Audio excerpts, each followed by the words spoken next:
It's time for Reason. Why should we feel guilty for arresting you? Why should we be like, you know what? Okay, you're a chemist, you're a teacher, you're contributing to society. Let's just let it slide. Why? We have laws for a reason, and it makes no sense to me why we would just say, you know what? We need to reform our immigration policy, and it's just too stringent. We're just going to say, rule of law, hey, here's a window. Let's go ahead and throw it out there. This is the Voice of Reason with Andy Hoosier. When I get on my knees and pray, we don't get fooled again. Don't get fooled again. Oh yeah. Welcome into the Voice of Reason. Can you believe it? It is a Thursday. We have the pre-Friday celebration that's kicking off today. We are officially one day away from our great St. Patrick's Day celebration. It is a week and a half, my friends. It is a great week. We should be very happy. We should be very proud. We should be very excited and pumped up. I know I am. I'm ready to rock and roll, baby. Let's make this happen. Welcome into the Voice of Reason. I am Andy Hoosier, broadcasting live across the entire Mid-America region right here, hailing out of Wichita, Kansas on the Big Talker KQAM, simulcasting on KGPT TV, and broadcasting across the entire Mid-America network. Welcome into it on a Thursday. 316-721-8255, 316-721-TALK, 8 minutes past the hour, and it is open lines to you today. We have a lot to talk about. We have a lot to get to.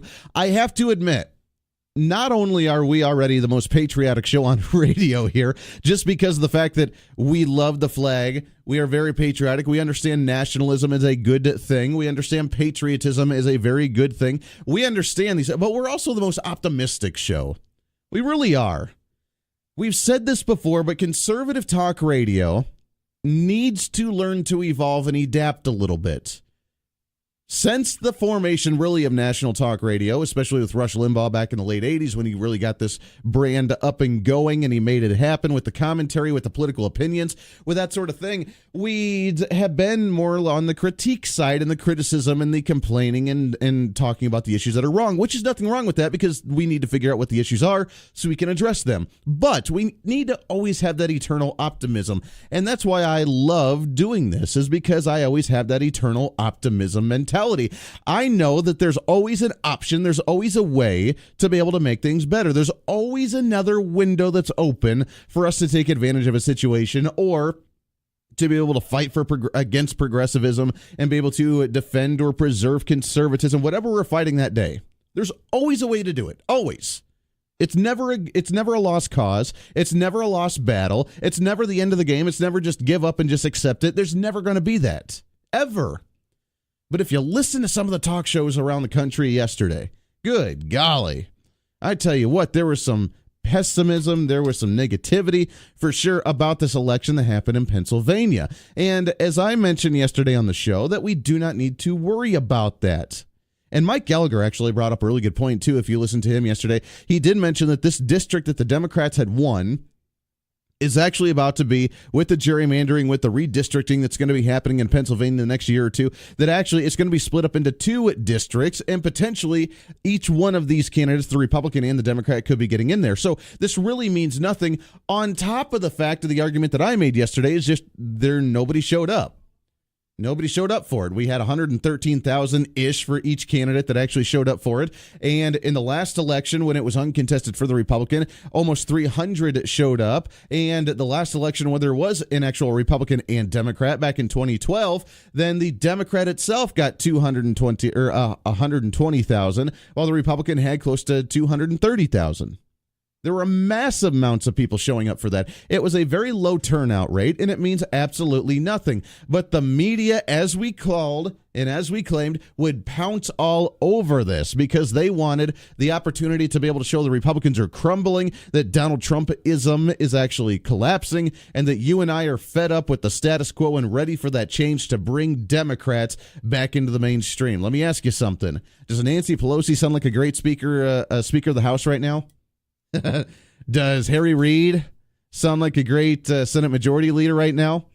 Does Hillary Clinton, can you believe it? We're mentioning the name Hillary Clinton. Can you believe Hillary Clinton could be running for president again in 2020? It sounds like The rumor is that she's about to announce her run already for 2020. She's already trying to make that happen. She wants to be president so bad that most people really just don't care. Oh my God, who the hell cares? Most people are just kind of over it. They're ready to move on, ready to find the next meat when it comes to the Democrats and what they're going to actually stand for. But the Democrats don't know what to do themselves. Hillary Clinton wants in there, and it's going to be another showdown between Hillary Clinton and Donald Trump. She's already just coming out on the campaign trail and just saying that the reason she lost was because of Russian collusion and because at the middle of the country is a bunch of idiots and the deplorables and that they didn't know what they were voting for and that I won the coast where there's the majority of the population, which means I deserve to be president. I wonder what that book's going to look like, by the way, if she loses a second time. What really happened... ... again. I wonder what's going to happen there. So the Democrats are in turmoil. The Republicans are now hitting the panic button, at least according to the media. Now, I hope this is not true. Reuters.com, Republicans sound alarm as Democrats claim Pennsylvania win. Republicans sounded the alarm on Wednesday after Democrats claim victory in Pennsylvania and the congressional election seen as a referendum on U.S. President Donald Trump's performance. Why do we lump that into President Trump's performance? Although the vote totally remained unofficial and too close to call, in an ominous sign for President Trump and the Republicans 8 months before national midterm elections, moderate Democrats, notice how they say the moderate Democrat, Connor Lamb, led conservative Rick Saccone on Wednesday by a fraction of a percent. Now, if you take to heart what the media portrays in this situation, it's saying that people want moderacy and more middle-of-the-road mentalities and policies, where they went for the moderate Democrat, which, remember, we're looking at parties here. We're looking at political parties, and political parties and the candidate within a political party is going to vote what the party tells them to vote on, which means that they're going to be more in the mainstream, more establishment, and they're going to kind of do what they're told, and they're going to vote predominantly how the party is leaning. Right now, the Democratic Party has nothing moderate about it in any way, shape, or form. We need to be very clear on that. They don't have any moderacy to them. They are going towards either the establishment, let's continue to spend and spend and spend and spend and spend. They're going towards the Barack Obama fraction of let's just change it up and let's make hope and change and let's just shake up the entire system. Or we're going to go towards the Bernie Sandersite movement of these socialists and saying that we need free college, we need free goodies, we need yada, yada, yada. If you remember, the significance of the comment and the question that Ted Cruz had during the debate against Bernie Sanders was, what is the difference between a socialist and a Democrat today? And Bernie Sanders, not understanding the significance of that answer or response, said, I don't know. I can't answer that for you. I don't know. And the significance is that that's how extreme the Democratic Party has become. Bernie Sanders works in line with the majority of Democrats today. Most Democrats today in the activist side are progressive socialists. Look at the elections lately. Look at all the special elections. Every one of the major turnouts for Democrats where they thought the blue wave was actually going to happen, even here in the 4th Congressional District for South Central Kansas in the Wichita area, the activists were the extreme fringe socialist activists in the Democrat Party. It's not the mainstream. It's not the moderate Democrats. It's not the excited ones in the middle of the road that are showing up to vote in these special elections. They're just not showing up. They are the fringe activists who are desperate to promote something drastic when it comes to a change. And that is for their socialist mentality. So there's nothing moderate about the Democratic Party right now, especially in a general or in a primary election or in a special election. In the general election, everybody's going to show up as they usually do. People who are not usually that politically motivated. People are not necessarily that excited. People are not necessarily that pumped up to actually go and do something and be that engaged. But they know it's November and it's time to just show up to the ballot box and just vote.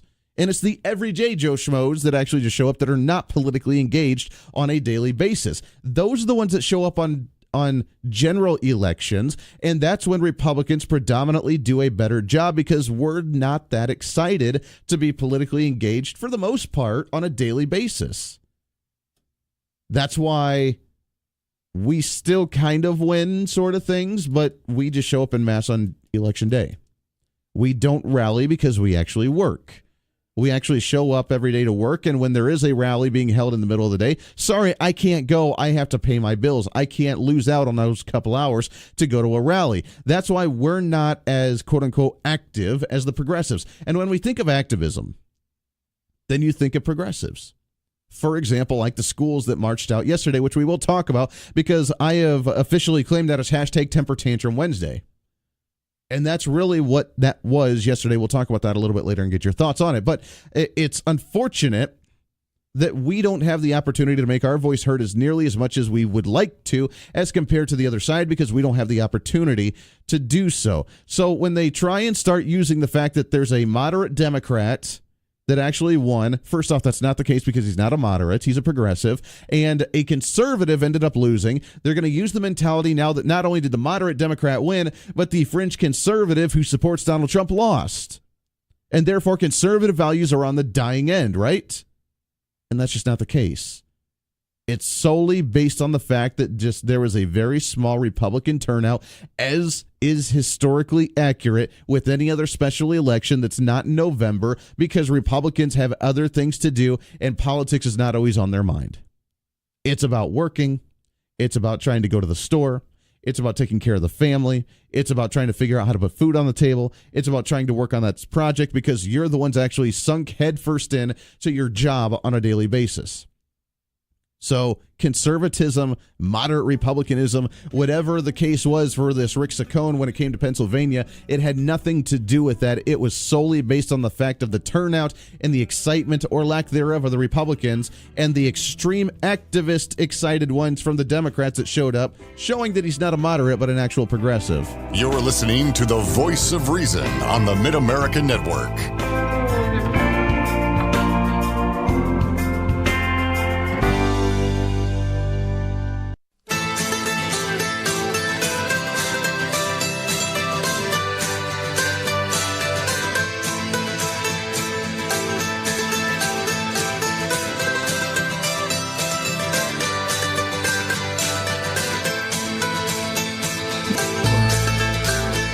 Welcome back into the Voice of Reason. 24 minutes past the hour.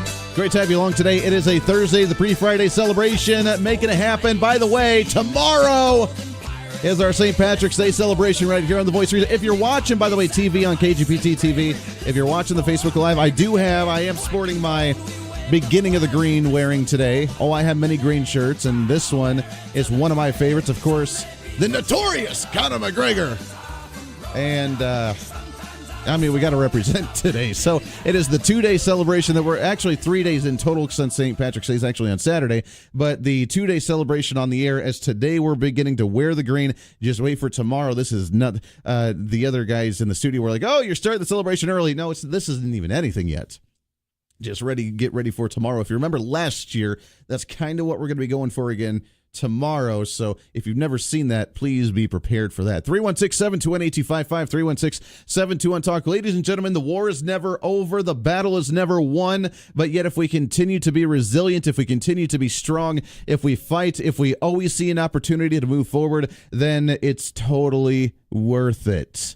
It's totally worth it because everything that you fight for, every vote that you cast, every phone call that you make, every discussion that you have, every debate that you're in, it goes in a positive direction to change the dialogue into what we need it to be. And then we can preserve what little bit of freedom and liberty that we actually have left in the nation for our children. And that's what we have to be focused on. It's all about preserving what we have. Remember that freedom is never just deserved or it's never won. We always have to fight for it every single day, day in and day out. And if we don't, then it will be taken away. Prime example of that are all these children that felt like waking up and rising up and walking out last night and yesterday when they wanted to walk out for 17 minutes to protest school safety and gun reform. These are children that know absolutely zero, zilch, nada about gun legislation, background checks, or actual gun rules, and yet they're saying that the adults have done nothing and it's time to demand action.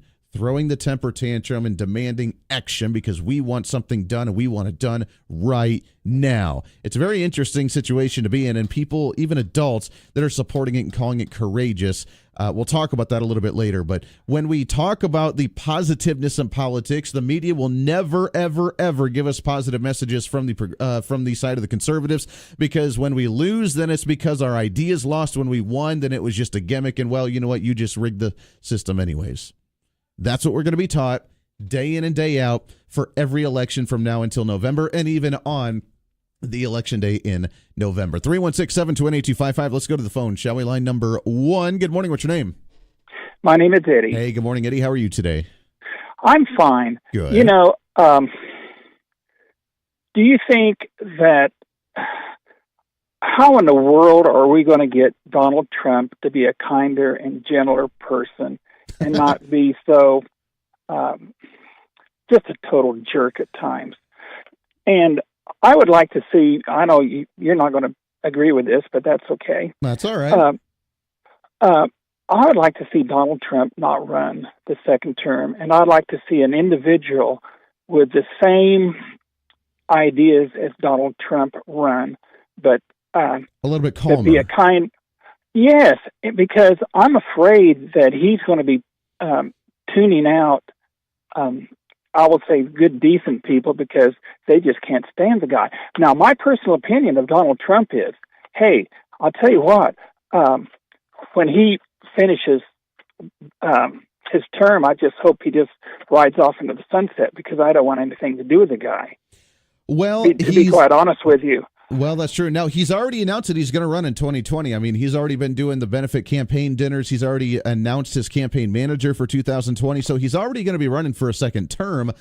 After that, I don't know what he's going to do. And you're right. I mean, he very well may bow out and just kind of disappear and just go run his business and do his thing again. I don't know exactly what his plans will be after that. But, I mean, we got a ways to go. I mean, we still got 3+ years of him being president now, and then his announcement of running for a second term. And I have a very urging, strong feeling that it is going to be, unfortunately, another race where Donald Trump is the Republican nominee because he's the president, and I don't see any Republicans wanting to challenge him on that right now, nor I don't think they should, in my personal opinion, and then Hillary Clinton bullying her way into becoming the nominee, and it's going to be another Hillary Clinton-Donald Trump ticket in 2020, and I think that's what's going to happen.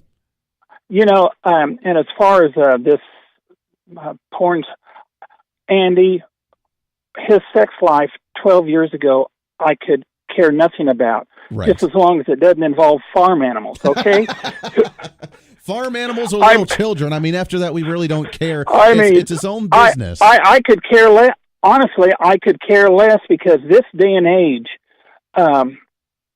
you know, most top executives, they're not just pure at heart when it comes to romancing maybe office people or whatever, you know. Sure. But I could care less.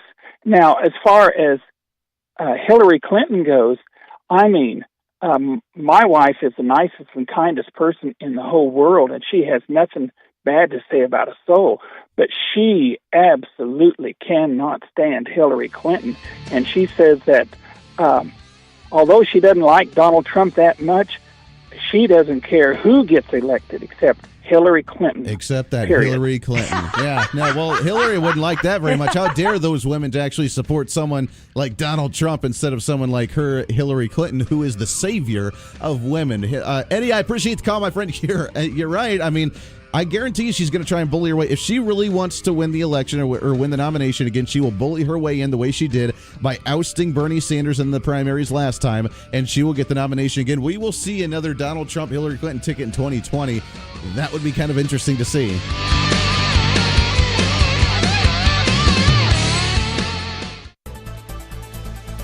His eyes, they closed, and his last breath spoke. He had seen all to be seen.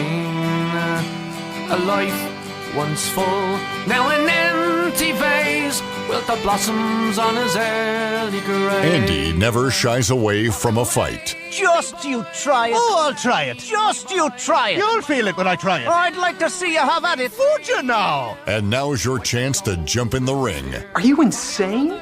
Give Andy a call at 316-721-8255. This is the Voice of Reason with Andy Hoosier. As they hit the floor in a garb of black, we must pay respect to the color we're born to mourn. There it is. Welcome into the Voice of Reason, making it happen today on a Thursday, the pre-Friday celebration. I am so excited about the next couple of days, and you should be too. Other than even if it's just the fact that it's the weekend for you and you just want to enjoy the weekend. I don't really care. We get excited about stuff once in a while, and that's okay because we're American, and that's just what we do. Welcome back into the Voice of Reason, 316-721-8255, 316-721-TALK. There is, as you know, as we follow politics on a daily basis and we watch the elections and we talk about tax rates and we talk about ideologies and we talk about all these different things that make us who we are. Now, look, I am all for, obviously, I mean, we have a radio show for crying out loud. I am all for the freedom of speech and expression. We need to voice our opinion no matter what that is, and we do not want to silence any voice in any way, shape, or form at all. We don't. We really don't. We don't want to, even if it is an extreme fringe radical view.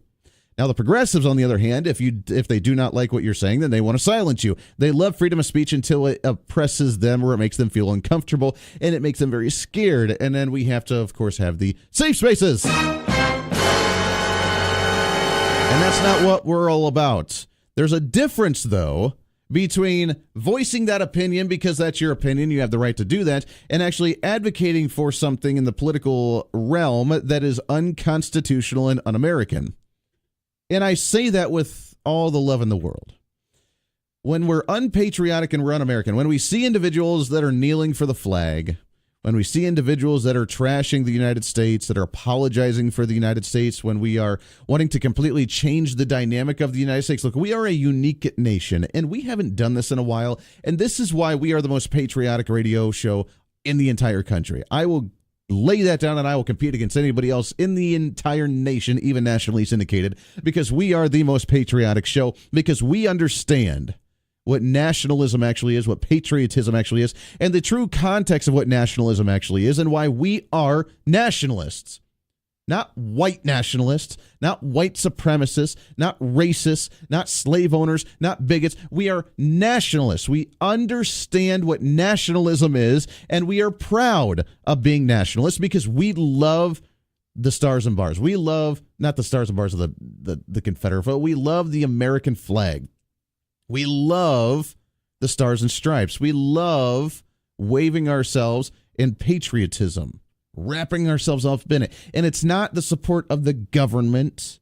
It's not the support of whoever's in charge at that time. It is the belief that we love what the true context and what the original intent of this nation was supposed to be. And maybe that's why we're seeing such mayhem in society today. Maybe that's why we're seeing such a uprising of wanting to change, why we're allowing someone like a Bernie Sandersite to actually take control of the political system. Look, you can have that opinion. You can believe all you want to in free stuff and free college and free health care and raising taxes on the evil, terrible, rich people. You can believe in that all you want to. The fact of the matter is that is against the basic common sense understanding of our foundation of our nation. That's not what we do. We are a capitalist nation. And there's a difference in believing against the capitalist nation and actually fighting against it. And I am a strong advocate of if you fight against the capitalist nation, then you are unpatriotic and you've committed treason. In my humble opinion, I believe. Now, you can believe that all you want to, but if you actually try and advocate for it, then it's a problem.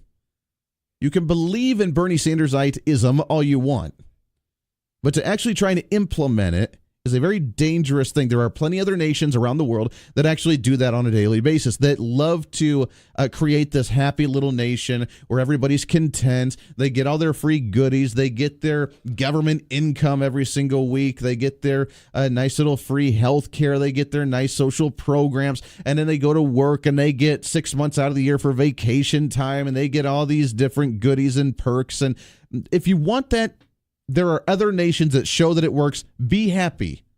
We are unique. We believe in private property. We believe in the freedom of expression. We believe in religious foundations. We believe in the golden rule that if you don't want something to be done to you, then don't do it to somebody else. We believe in holding our own individuals accountable to where we don't play the victimhood. What did we see yesterday with children standing up, rising up, and walking out of classrooms? We saw them play the victim. Now, we understand that there's a political movement. We understand that people want to rise up and that they want to change things. All the power to you.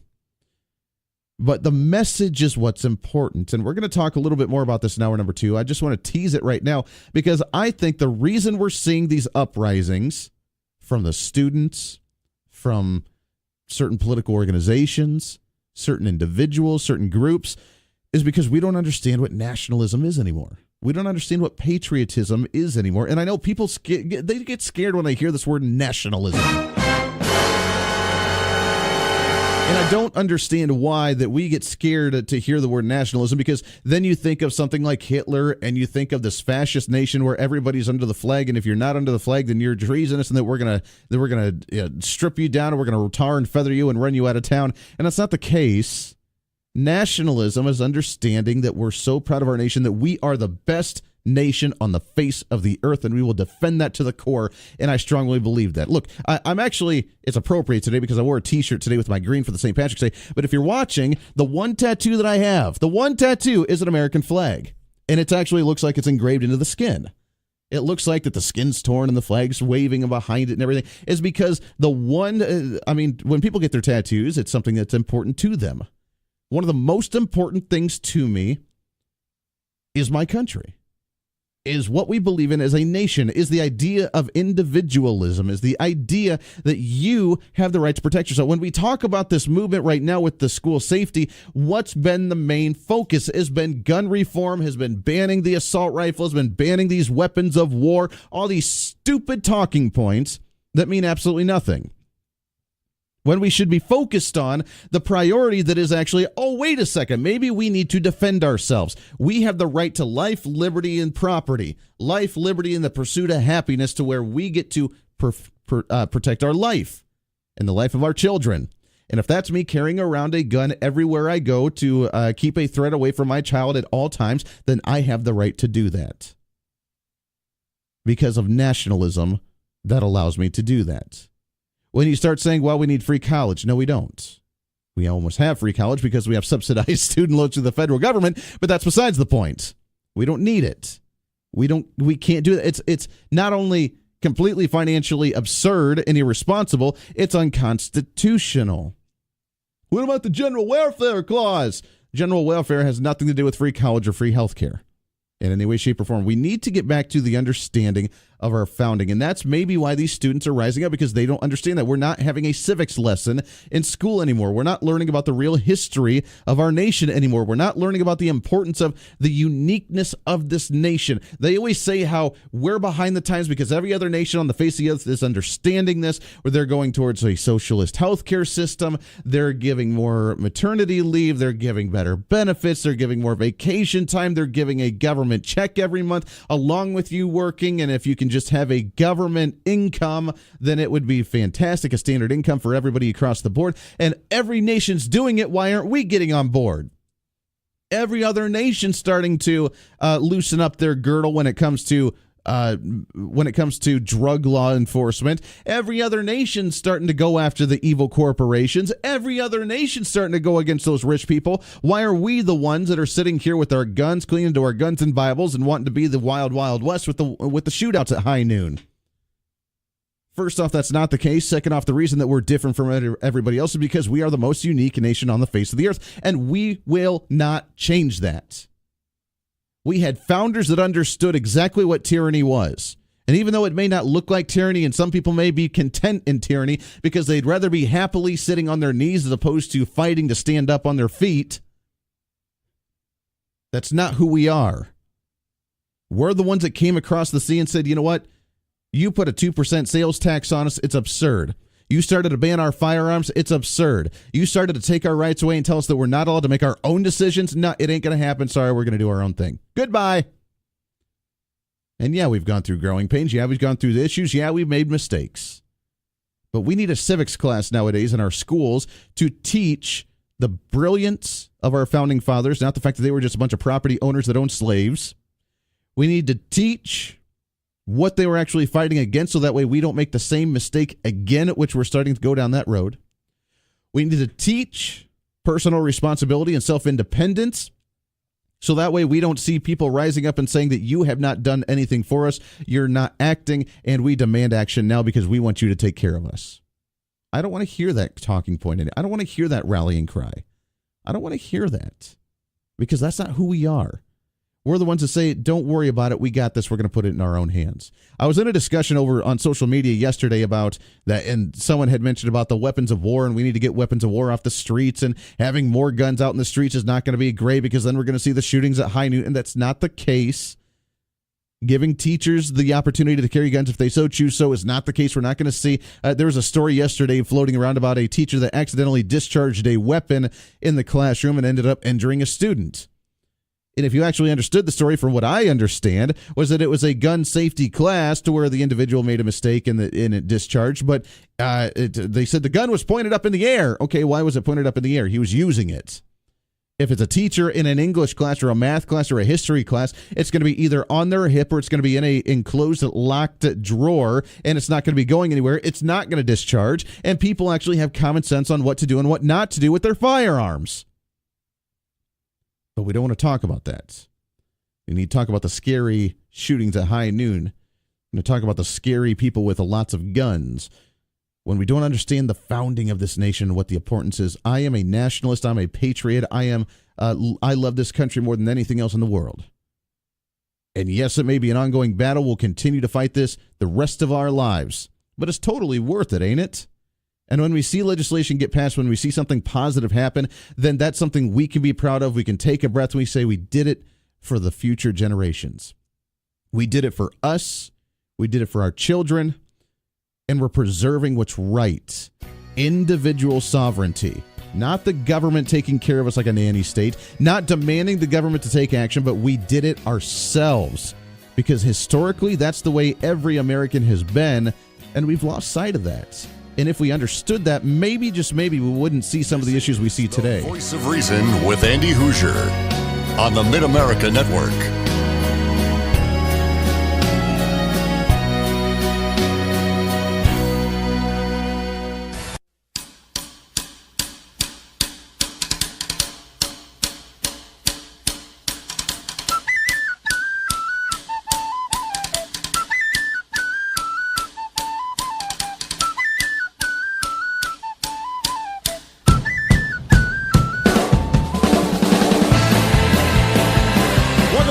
Voice of Reason, wrapping up hour number one. It is okay to be patriotic. You know, here's one thing I just don't understand is why it's okay to be so diehard about a sports team and say that they're the greatest sports team in the country and that they're going to beat everybody else and that they're going to be... You're a diehard sports fan. You will wear that jersey every single day, day in and day out. It's fantastic, but at the same time, where it's not okay to feel the same way about your country.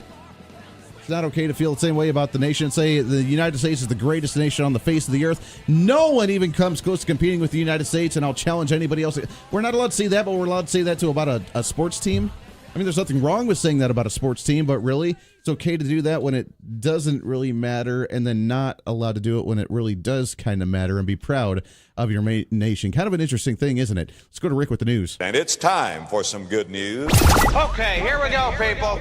Good morning, sir. Good morning, Andy. Good morning, everyone. A Topeka man in custody after a man's body was found at Perry Lake. The Topeka Capital Journal reports that a 22-year-old man has been arrested. It's not immediately clear if he has been formally charged. Jefferson County Sheriff Jeff Herrig says 22-year-old Taylor Sawyer died sometime after 10:30 Tuesday night. His body found after a caller reported witnessing a homicide. Herrig says Sawyer's body was found on a trail with apparent gunshot wounds. That case remains under investigation. Multiple fire crews spent time yesterday battling 3 fires in Rice County. Governor Jeff Collier made an emergency declaration yesterday enabling the National Guard's Black Hawk helicopters with water baskets to be deployed to assist firefighters. Tinder dry conditions continue to plague much of Kansas due to lack of rainfall. And March Madness in the air in the Sunflower State. Fans packed the Intrust Bank Arena in Wichita yesterday to watch the NCAA teams practice in advance of today's tournament action. The arena drew just shy of 14,000 people yesterday. Golly. KU tips off against Penn at 12:50 this afternoon. I'm Rick Everett. That's the news, and I'm out of here. Imagine 14,000 people watching them practice. Not even play a game, just practice. It's a lot of peeps. It's a lot of peeps watching a practice session. I wonder if the students are like, hey, I've never had people watching me practice before. Hope the coach doesn't yell at me. I don't know. Do you put on a show when you practice and instead of actually getting the real practice out of it that you actually need to? When KU's on the court, it's always a show, Andy. There it is. There it is, Rick, with the news.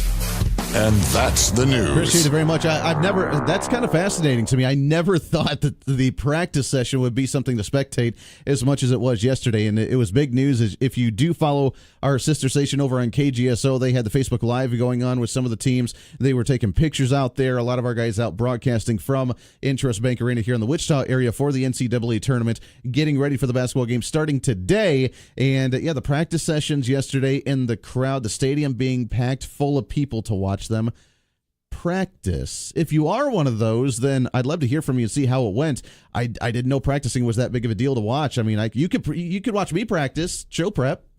I could do a Facebook Live and I could practice doing my show prep in the morning and see if that's entertaining. I don't know. It's fascinating. It's a whole new side of the basketball thing that I never even knew. I mean, and I'm not a basketball fan per se, so it's intriguing to see what are you looking at that's so impressive that I'm not getting here. So I'd like to see what the fascination is on that. The basketball games do start in Wichita here starting today. It's going to be a lot of fun. As Rick just mentioned, KU will be playing today, and that's going to be kind of a big deal. So really excited about the basketball games here locally. Yesterday, we did have a little fun with the fact that San Diego State and some of the basketball teams from California needing to use some of the private donations of the university to travel because, California banned state-funded travel to the state of Kansas along with 9 other states because of the fact that we apparently are just bigots and hate LGBTQ community people, which isn't true, but that's how they view it. So they banned state-funded travel to these states, and now they're having to pay out of their private donation pockets in order to fund these teams to come and to play. I wonder if that's been the most beneficial decision that the state of California has actually made, which they don't make very many decent decisions in the first place, but if they're going to, at least they would use a little bit of common sense and say, you know what, that's not really feasible because our basketball and sporting events and sporting teams do actually travel around the nation. But they don't care. They don't care. So instead of you actually paying it through your taxpayer-funded and subsidized money going to the university, then you can privately donate to those universities and have them travel to the states that you don't like to go to anyways. So good luck with that one. And we'll see how far and how long they actually last here in Wichita when it comes to Intrust Bank Arena and the NCAA tournament. Lots to get to today. When we come back, we'll shift gears to the number of schools, even in the Wichita area in the state of Kansas, that actually ended up protesting and standing up and walking out of class yesterday for the protest of, I'm not quite sure what the protest was actually about, but we'll try and figure that out when we come back in hour number 2. This is your show as always. Time to speak up, speak out, speak loud, speak proud, speak the truth, and always speak some reason. This is The Voice of Reason. Stay here. Speak.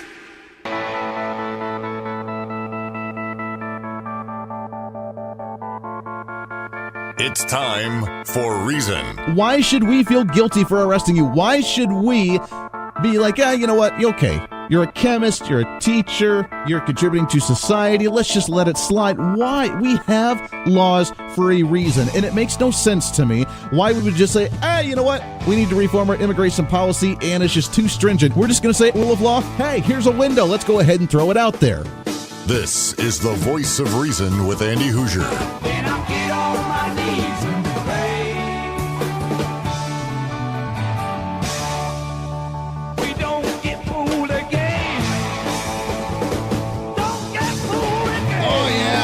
Oh, yeah, it's a Thursday morning, which means it's a great day for America, ladies and gentlemen. Great day for the Wichita area. Great day for the state of Kansas. Great day for you and I all around. Welcome into the Voice of Reason, broadcasting live out of Wichita, Kansas, right here on the Big Talker, 1480 on the AM side, 102.5 on the FM side, KQAM, simulcasting on KGPT TV, channel 2610. Good morning. Welcome aboard wherever you may be. We love having you with us today on a Thursday. The pre-Friday celebration has begun. The day before St. Patrick's Day has begun. Well, okay, 2 days before St. Patrick's, but we're celebrating tomorrow because we're not having a radio show on Saturday. So we get to enjoy the best that we can today on Thursday. Welcome in, 316-721-8255, 316-721-TALK. If you want to join in, it's open lines to you for this hour, whatever you want to talk about. Coming up in hour number 3, we're going to be having Dr. Gerard Lamiero. We've had him on the show many times before. He's officially come out with his new book, More Great News for America, after his first book, Great News for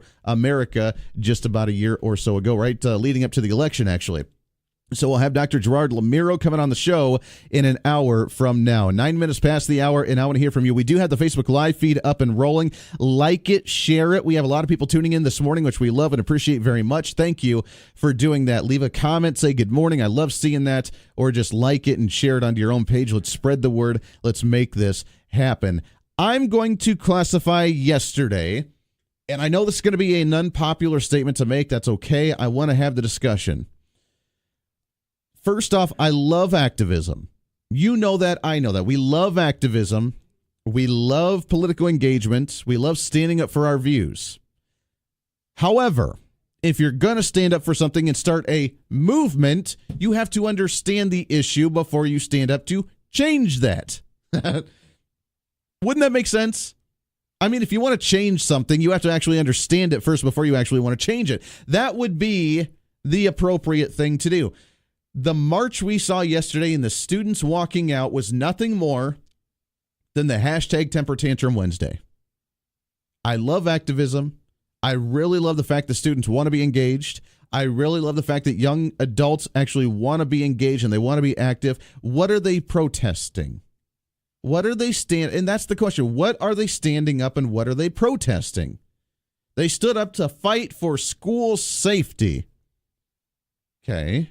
They protested for 17 minutes to be able to respect the 17 individuals that died in Florida. You could have done it a better way. You could have done a memorial instead. Why do a protest? You could have done a memorial. Let's get on the intercom at school and say, let's have 17 minutes of a moment of silence. Let's stop our studies for 17 minutes and let's respect those that lost their lives because of the school shooting.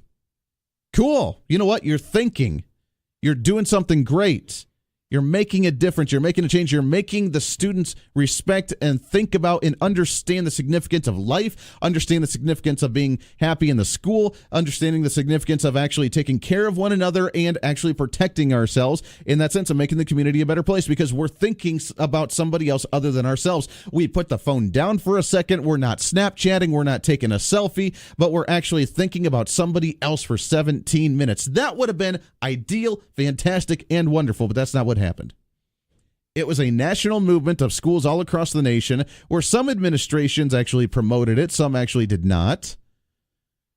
For students to walk out for 17 minutes to promote and protest the fact that the young adults feel left and feel isolated and feel empty because the adults have refused to act. Act on what? What do you want to act on? What's the movement? What do you want to see? Oh, we want to see school safety. Okay. That's a very broad, vague term, right?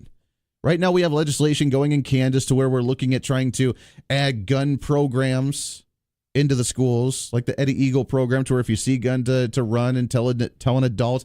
We're trying to talk about more gun instruction classes so students can be familiar with them. We're talking about more security in the school so that way we're not having these issues. We're talking about punishing students that make swatting calls or make threats. We've seen students be arrested at Bishop Carroll and at Dodge City and in Eden, Oklahoma, and all around the region here about making threats or having the police called about threats that students have made to other students. We're trying to clean that up right now. We're moving in the right direction. We're having that conversation, and that is a good conversation to have. But what was the protest about yesterday? What was it? Apparently, we're not moving fast enough. So the students want to make their voice heard. They want to be engaged and active. That's great. Some of them actually were passionate about it. Some of them just wanted to get out of school for 17 minutes. What was the purpose and what did it accomplish? We're having the dialogue. We're having the conversation. I've seen so many parents and adults say, oh, how courageous this is. Look at, they're standing for something and we need to have the conversation and we have failed them. Yes, we have failed them. We put a sticker on the window to where that actually is supposed to deter people that want to cause harm. We haven't had the real discussion about how to protect our children. We haven't had the real discussion about mental illness. We haven't had the real discussion about people that are depressed or the people that just want to go and cause harm because they're anarchists. We haven't had that discussion. Let's have it. Let's have it. KWCH was at one of the schools at Wichita East yesterday interviewing what ended up being, I believe, the vice president of the student body out there at Wichita East yesterday. This is what she had to say. I hope we come away with the fact that even though we're young, we can make a change, and that it's imperative that once we turn 18 and we're eligible to vote, that we get registered and we go out and vote in midterms and go out and vote in the next election so that we can get people out of office who want to legalize guns. And yes, it may be a people problem, but it's a people with guns problem. And so if we're legalizing guns and letting them get away with whatever they want to do, it's absolutely awful, and we can't tolerate that. We can't tolerate, yes, it's a people problem, but it's a people with guns problem. We cannot tolerate that anymore. We need to start focusing on the guns. We need gun reform. This is all the conversation that was heard yesterday across the nation. The fact that the adults have not acted, the fact that President Trump has not acted, the fact that Congress has not acted to ban assault weapons, to put in more stringent gun regulations, to do more background checks, to do this, to do that. That's the conversation we're having right now. And that's not the conversation we need to have. Do these students understand how a background check actually works? Do these students understand that there is no such thing as a gun show loophole? Do these students understand that the only times these individuals that have gotten these big weapons to actually cause harm was through a flaw in the system we already have in place, not the fact that there's no system set up for them in any way, shape, or form? The fact that the shooter in Florida got the gun because no one actually reported and filed the complaint that they've been having with this student to be able to put a red flag so he would not pass a background check? Does anybody not understand that the Texas church shooter that happened a few months ago, the last one, was an individual that should have not received a gun because the background checks failed, because the Air Force failed to file his paperwork appropriately, and therefore he would have been flagged if he tried to actually purchase a firearm, but that didn't happen. It's not a gun problem. It is a system problem, because like any other governmental bureaucratic system, it is a failed, inefficient system. The students don't understand that. I am all about activism. I am all about marching. I have no problem with people wanting to protest or wanting to march in any way, shape, or form. They have that right to do so, and I applaud them wanting to be enthusiastic. I give them an A for enthusiasm. I give them an F for common sense and intellect. Because if you're going to change something, if you're going to fight for something, you need to understand what you're actually fighting for. It cannot be the vague term of just, we need to actually create school safety. What does that mean? What do you want to do for school safety? And then when you ask them, oh, we want to ban the guns. We want to ban the guns. She continued on. I hope people come away with the fact that even though we're young, we can make a change, and that it's imperative that once we turn 18 and we're eligible to vote, that we get registered and we go out and vote in midterms and go out and vote in the next election so that we can get people out of office. There you go. We want to get people out of office.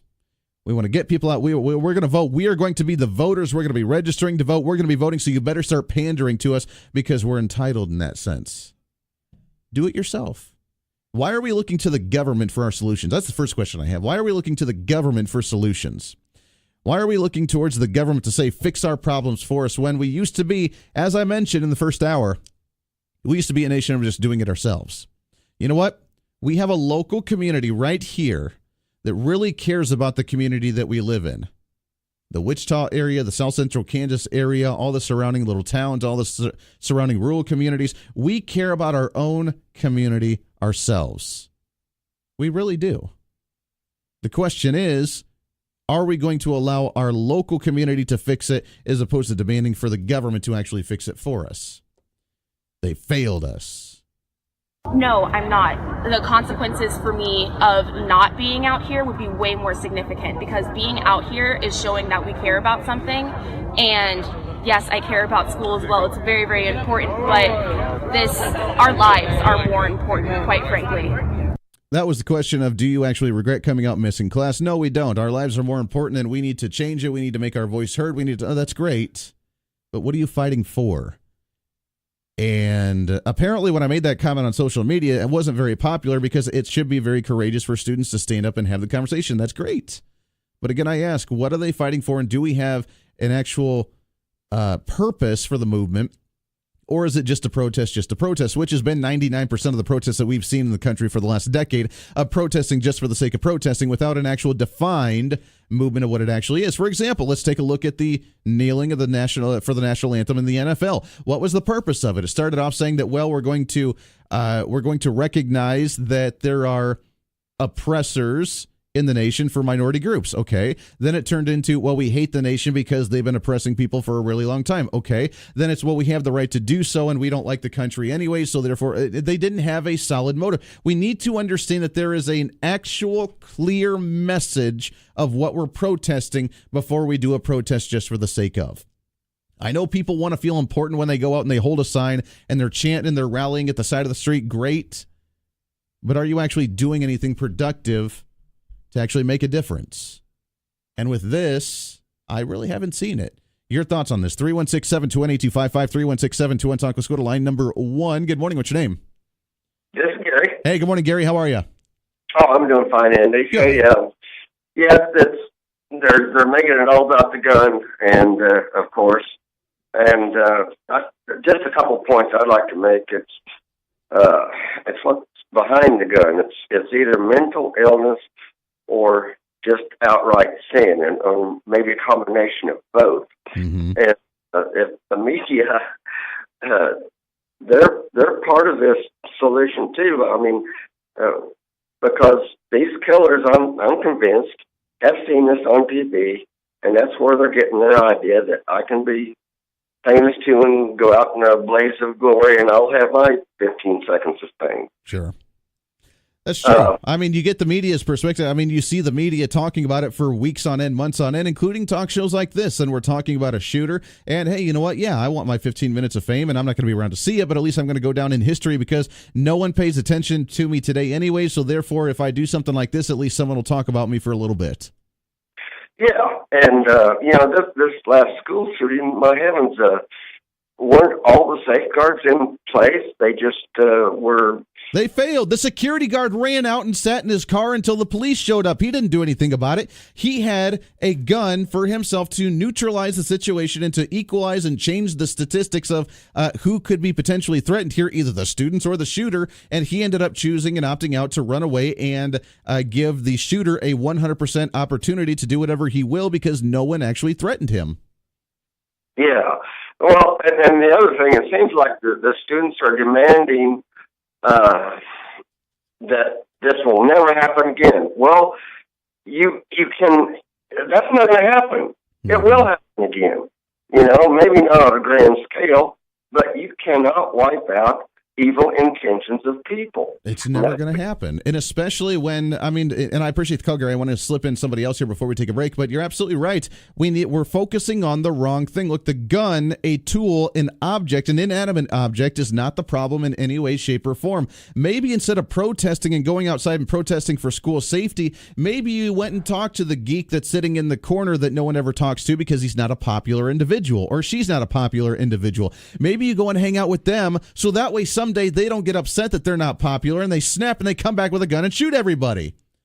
Maybe we have that. And look, Derby, I think it was Derby School or a school around here a few weeks ago did the random acts of kindness or the kindness movement in the community to try and do something good for somebody for one person every day kind of thing. That's what we need to start. That would be a positive, constructive movement in the right direction. Not just going out and saying, well, we need to start. We're going to be the voters, so you better start playing to us, and you better start recognizing we're going to vote. We're going to vote these people's out, and these people don't need guns. This VP student, the VP of the student body for Wichita East, she, I don't have the clip. I don't see it in front of me right now, but she had mentioned that nobody needs assault rifles.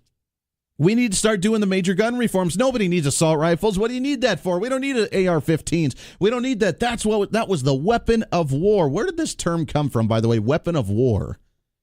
And we don't need that weapon of war. This is ridiculous. Nobody needs assault rifles, and we're not going to be happy until we get gun reforms with harsher background checks, and we're going to ban AR-15s.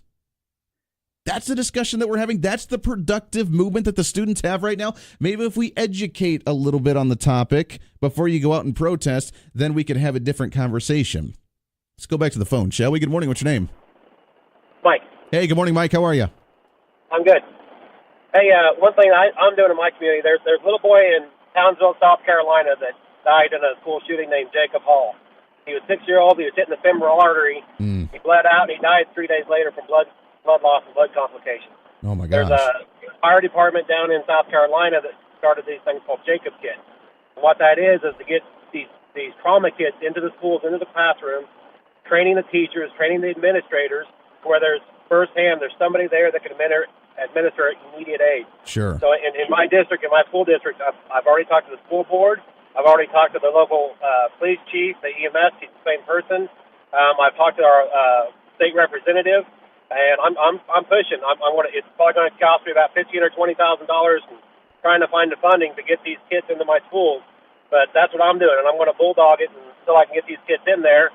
And then, in addition to this, South Carolina, it's a House bill. It's a House H5003 that they're trying to pass requirements that's going to require and mandate these kits in all the schools in South Carolina. So I'm going to, once I get these in the schools, that's my next thing, is to try to go up to Topeka and work with them to try to do something similar. God bless you on that one, Mike. That's a fantastic idea. I mean, that right there is a productive conversation to have. You know what? If there is an incident, because just like Gary had mentioned in the last call, you're never going to eliminate evil. And if somebody wants to cause harm, they will find harm to do, whether it's with an AR-15, whether it's with a handgun, whether it's a shotgun, or whether it's with a pencil and a knife. It doesn't matter. And if somebody's there to actually minimize the punishment and minimize the hurt that actually comes out of that, like actually having that kind of training, then we could have something productive in the conversation. But I haven't heard these students say that's what we need, so that way if anything does happen, God forbid, then we're actually prepared for the situation when it comes up. I didn't hear the students say that yesterday. No, neither did I. Of course. Go ahead. No, that's all right, Mike. I appreciate it. I got to take a break, but great point. That's what we need. That's the constructive conversation that we can have. Whether it's arming the teachers, whether it's having more security guards, whether it's preparing for the worst and having more training to be able to handle those kinds of situations, that's what we need. Get some more calls on the line. I promise. Don't go anywhere. We'll get to you as soon as we come back. 25 minutes past the hour. This is The Voice of Reason. The Voice of Reason with Andy Hoosier on the Big Talker, KQAM.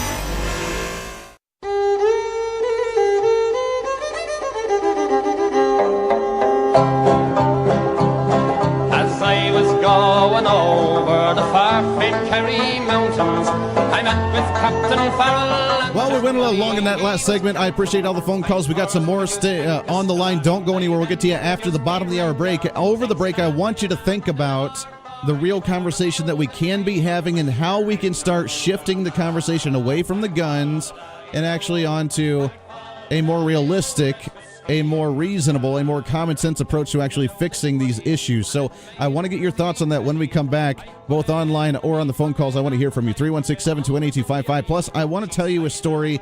I know I've said it many times on here, but the example that I know, because I know it best because I lived through it, and how that could relate to this conversation as well. So we'll do all that when we come back. This is The Voice of Reason. Stay here. There's whiskey in the jar. I went unto my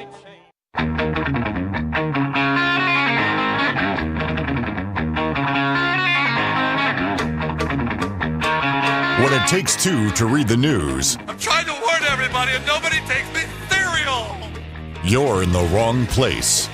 This is The Voice of Reason with Andy Hoosier on the Big Talker, 1480 AM and 1025 FM, KQAM. Welcome back into The Voice of Reason, making it happen today. It is a Thursday, the pre-Friday celebration. Oh, hold on here. Oh, there we go. Oh, yeah. I am ready.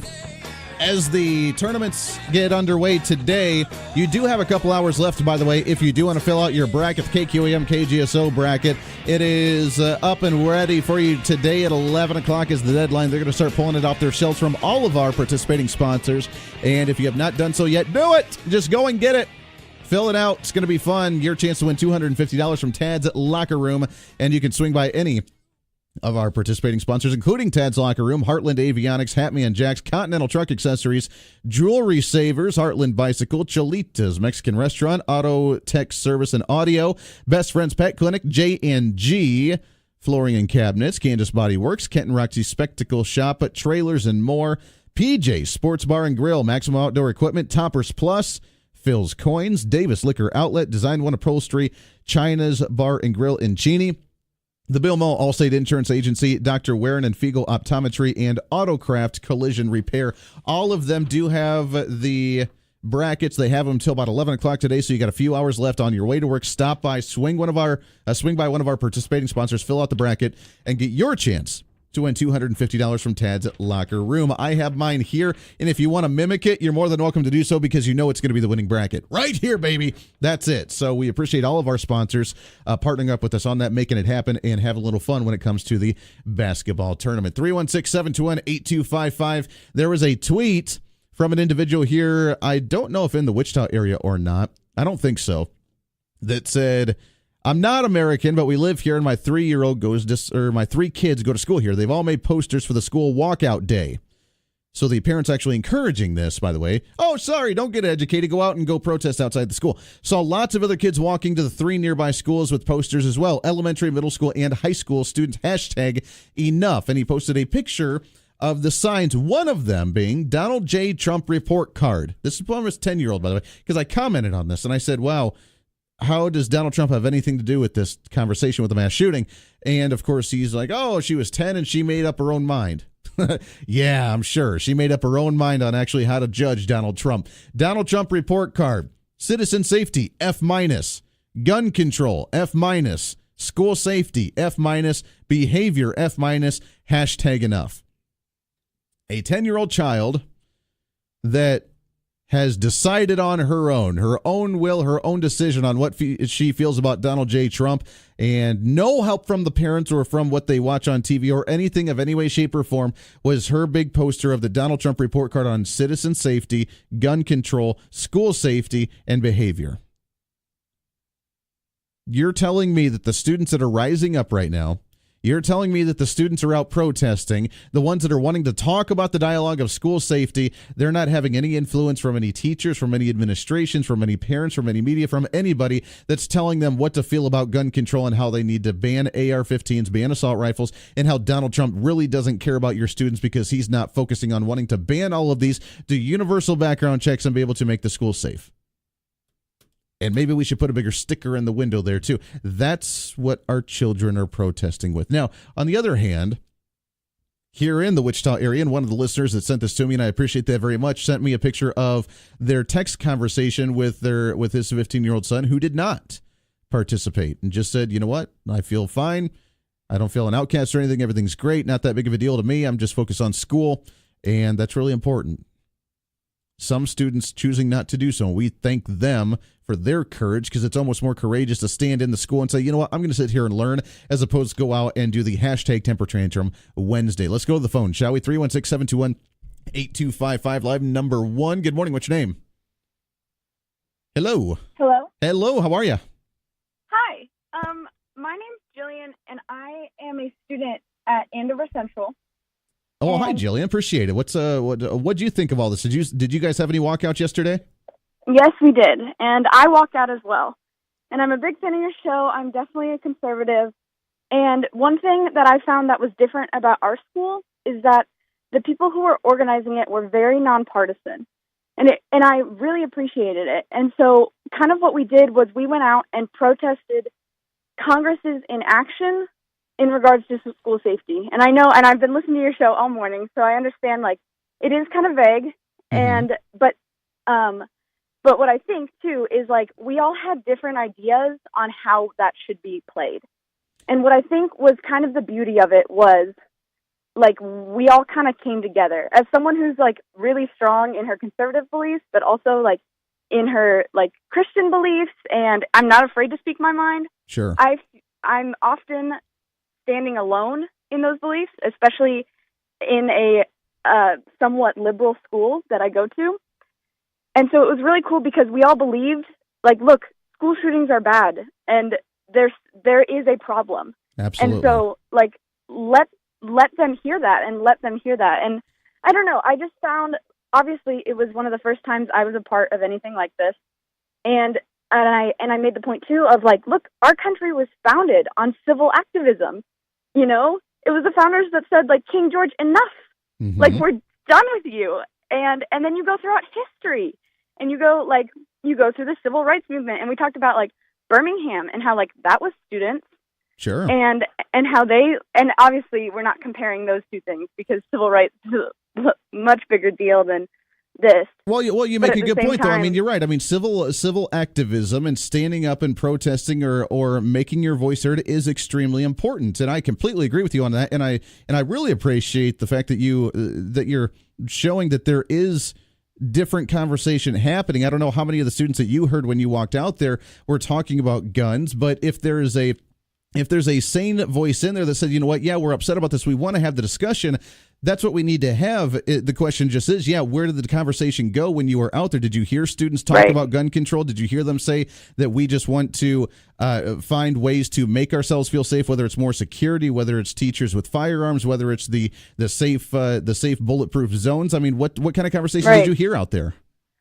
I think there was actually all sides of the aisle, and I think one of the big parts of it, like, that proved that there was such diversity in opinion was, like, the fact that we remained very nonpartisan. And so, yeah, there was some that said, like, look, we don't need assault rifles, and they kill people, and, like, that's not okay. And then there were others that were like, look, guns don't kill people. People kill people, you know? And, like, that is what we should be doing.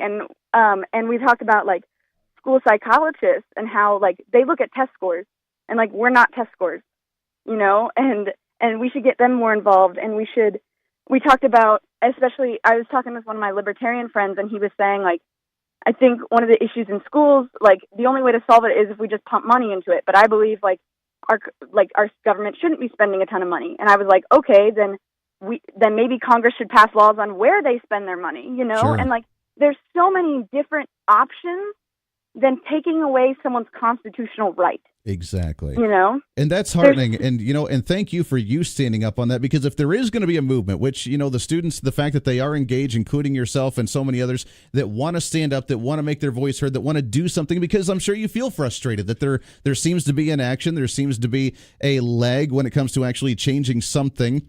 Even though we may not know what that is, that the majority, as we played the clip from the student at Wichita East and some of these other conversations nationally, the ones especially at the White House as well, that talked about banning the assault rifle, talking about the guns and the guns and guns, that if we're going to have these types of conversations for the vague, broad school safety, then we need to have the sane voices out there. So thank you for doing that, because that's really what we need. Thank you. Yeah, I do think, like, one of my always things, I love to play devil's advocate in every conversation, you know? Mm-hmm. And there's always two sides to every pancake. There's two sides to every pancake, and there's always another side. I like that. Two sides of every. That's a good one. Jillian, I appreciate the call so much. Thank you for listening to the show, and thank you for you standing up and being the activist that you are. I appreciate that very much so, student at Andover High School. And that right there, that's what we need. When we have the conversation nationally, and we're hearing about the guns and the guns and the guns and the guns. And the progressives, by the way, are taking and running with it, because every time they see activism, people with signs, they get all cheery and happy and giddy, because that's their side of the aisle predominantly. And then other students like this that say, hey, wait a second. If we're going to do this, let's have a real, rational conversation. The guns are not the problem. The people are the problems. Let's talk about mental illness. I want to try and relate it on a way that we can use this as well. And as you know, I was involved in a high school shooting, and I don't want to talk about the entire story again. But for one, the shooting at my school did not have an assault rifle. He used a handgun. He also used a backpack full of adult toys, sex toys. And he sexually assaulted 6 girls in the classroom, and then ended up killing one before he ended up killing himself, and the SWAT team came in. Should I be the one marching on the side of the street and with a sign that says we need to ban adult toys because they could potentially be used for sexual assault on young girls? Is that what we should? I mean, this is the exact same example of us saying there's a gun and the gun's really scary. Let's ban the gun. You know what? For those 15, 16-year-old girls that were at my school, guess what? I'm sure that they're pretty intimidated by adult toys as well after something like that. So should we be banning an inanimate object? Should we be pushing to regulate them? Maybe do a background check on what's the purpose of you using this adult toy? You need to go through a background screening process. I mean, is that what we're at? It's still a tool. It's still an inanimate object, and people decide to use it or not to use it. That's the conversation that we need to be having, and for a relation of that. Okay, you know what? The gun is used for a purpose. You can use it for good or you can use it for bad. The adult toy, I would think, would be predominantly be used for good and for entertainment value. But guess what? For that side, it was used for negative. Maybe we should ban that. That was used in a school shooting. Maybe we should be pushing for that type of agenda. That's the lunacy that we've been having. So, Jillian, I appreciate that very much. And it gives great insight because if we're going to have these types of messages, if we're going to have these types of protests, and of course, the media is only going to report the ones that say we need to ban assault rifles, we need to ban the guns. But if there is a sane lone voice in the crowd that says, wait a second, that's not right. We need to do something different. We need to be talking about the mental illness. We need to be talking about the person. Every situation's different, and some don't understand that. Every shooting and everything is unique and different in its own scenario and situation. And again, I unfortunately had to try to explain that on social media a while back as well. How can any shooting be different? It's someone that comes in with a gun and they use it and it's really bad and it's the same scenario every single time. No, it's not. No, it's not. Every scenario is different. The one in Florida used an assault rifle. He was a disturbed child who wanted to go and just shoot people because he said he wanted to be a professional school shooter. Guess what? He got that opportunity, and he's done with it. Now we're seeing, with the shooting that maybe I was involved in, it was an individual that had been depressed, that was doing bad things in his life, and he wanted to cause harm before he committed suicide, and he wanted to be out of it. Every situation's different. Every tool that was used is different. Every scenario is different. You can't do a blanket regulation for all of it and say, as long as we ban this gun, then all of a sudden we're going to feel safe. And students like that just called in, that's exactly what we need. To say, wait a second, that's not the case. We need a little more sanity in the conversation. 316-721-8255, 316-721. And look at that. We have young adults listening to this show on their way to school or on their days off of school, listening to this program, advancing conservatism. And I feel really honored for that fact. I appreciate that. Let's go to Rick with the news. Boom. It's the humanity. Ladies and gentlemen, what's happening? Hey, good morning, Andy. Good morning, everyone. A judge yesterday denied a motion to reduce bond for the stepmother of 5-year-old Lucas Hernandez, who's been missing now more than 3 weeks. Emily Glass is accused of endangering her 1-year-old daughter on the day before Lucas went missing.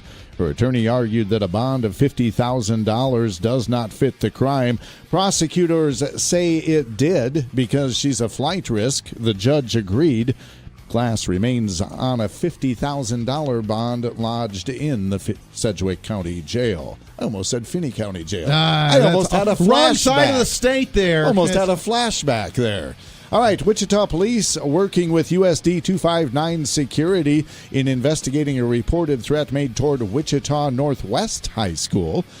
Students, staff, parents, everybody well aware probably by now that there is increased security at Wichita Northwest High School today. That threat made on social media yesterday. The Mays School District requesting extra police security for Mays High School tomorrow. The superintendent sent a letter to parents saying that rumors of a threat centered on the school for tomorrow. The district investigated. They did trace the rumors back to a student who admitted making the false claim, but as a precaution, there will be added security at Mays High tomorrow. And government officials in Kansas' second most populous county grappling with a challenge by atheists to a decade-old practice of opening county meetings with prayer.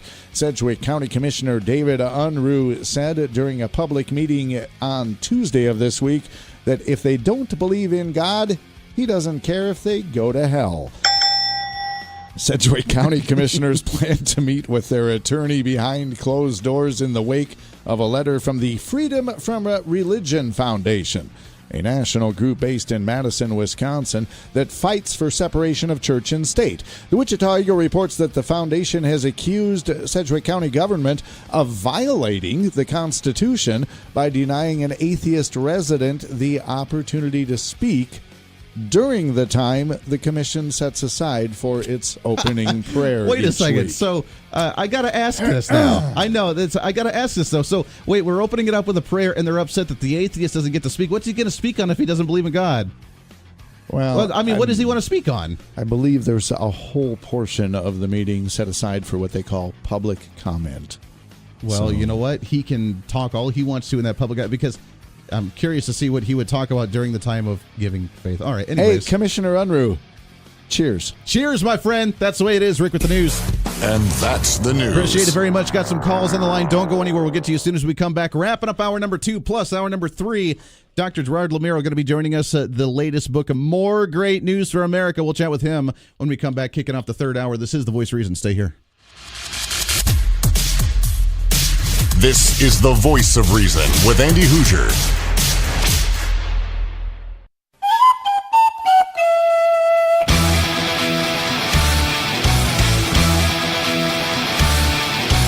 St. Patrick's Day right around the corner, baby. Tomorrow we're going to be celebrating. I already did the pre-St. Patty's Day tease with the green Conor McGregor, notorious Conor McGregor t-shirt today. We're going to have a little fun the next couple of days. Welcome into it. Let's wrap up our... Oh, I guess we just lost him. Give me a call back if you want to. 316-721-8255. 316-721-TALK if you want to join in. It's encouraging to hear that if we're going to have these protests, and look, she's absolutely right in the sense that civil disruption, civil protests, rising up, standing up for what you believe in, that's how we change things, and that's exactly what we need to do. It has to have a vision. Everything that we do, whether it's a protest, whether it's working in your career, whether it's going to school for your education, it has to have a vision. You have to have an end game of what you're actually getting to. If you're just blindly feeling around with no path on what to go towards, then it's for nothing. And that's the way I've always lived my life. If there's a purpose for it and it's a direct purpose to actually get something specific done, I'm all for it 110% as long as it's an agenda that I agree with. If it's just doing something for the sake of, then to me, I don't see the productivity in there. I heard some that said they wanted to protest the NCAA tournaments here in the Wichita area just because they wanted to try and give an example of how the police are inefficient and can't actually maintain civility during a national event like the NCAA tournament, which I think is pathetic. Why would you do that? What's the purpose of that? Just to shame the police? There's no purpose to it. A walkout, and she even admitted, it's a little vague with school safety, but let's have the conversation. You're right. Let's have the conversation. Let's do something good about it. Let's actually come up with some ideas. But here's the thing, and I've heard this from many other people as well. We need to have all the conversations. Everything needs to be out on the table. No, it doesn't. Guns should not be in the conversation at all in any way, shape, or form, period, end of story. It should not be the gun at all. If you're talking about banning a gun, if you're talking about regulating the gun even more so, if you're talking about controlling the gun even more so, that's not helpful to the conversation, and that cannot be on the table. They said the NRA looks bad in this conversation. I don't see that they do. Because the gun should not be part of the conversation. Anything else is on the table. Keep the gun out of it. They use the gun. Well, the gun is just a tool, just like the adult toy that was used in ours that harmed many girls. Maybe we should start banning those as well. Hour number 3, lots to get to. Coming up in hour number 3, your thoughts and calls as well. This is The Voice of Reason. Stay tuned.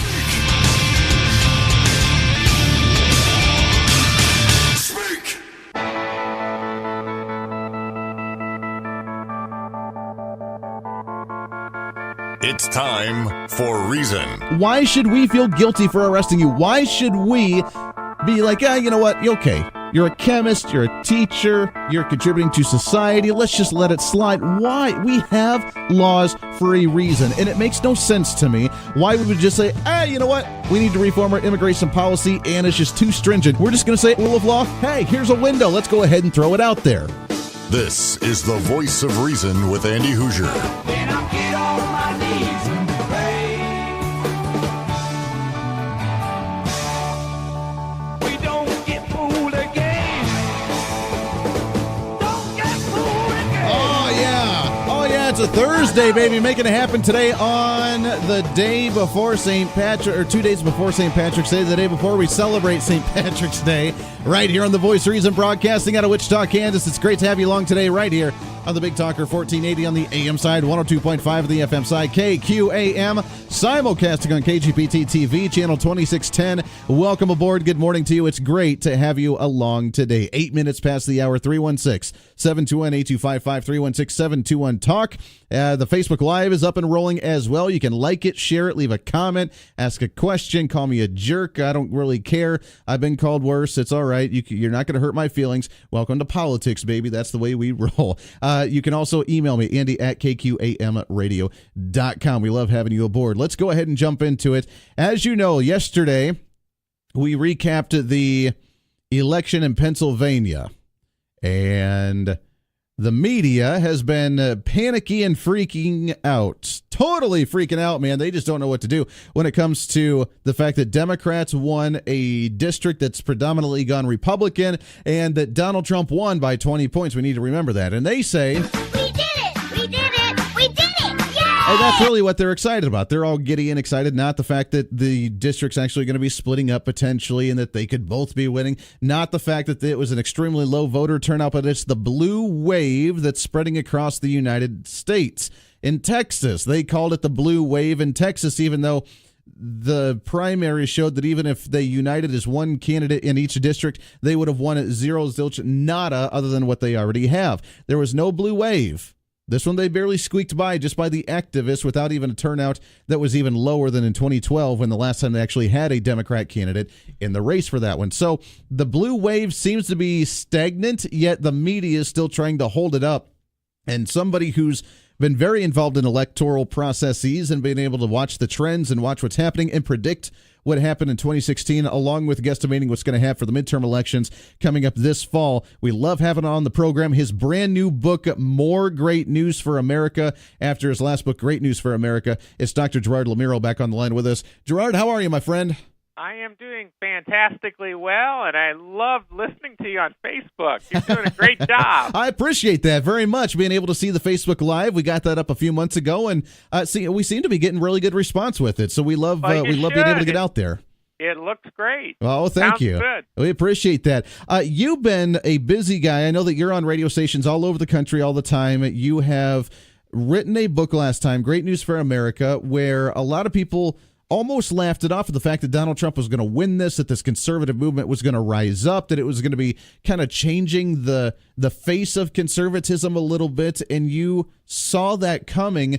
Now we have the midterm election that's going to be this fall. The question is, will the same tide of conservatism continue to flourish?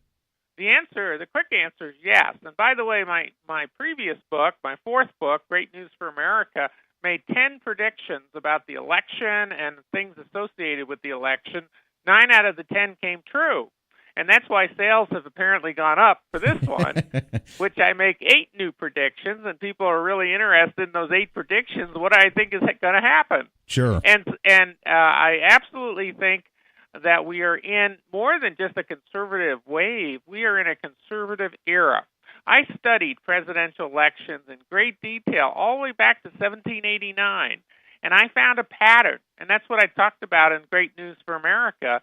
And the pattern is that every 24 to 36 years, roughly, you get a new American constitutional era, a time period of different constitutional jurisprudence, and that makes all the difference in the world for how the country is run. And I saw the pattern coming before 2016. I saw it in 2015, and that's why I wrote that book. And turned out that all my predictions came out right, but it's partly because I've studied American presidential elections in so much detail. Plus, I had the latest data, too. Sure. And basically, we are in a new American constitutional era. It's called the conservative era. It is dominated by conservative thinking, conservative politics. We now have a kind of a weak conservative Supreme Court in that it tends to be conservative. But Donald Trump is about to get about 3 more openings on the Supreme Court. He will nominate 3 constitutional conservatives who believe in law and order and who believe in following the Constitution.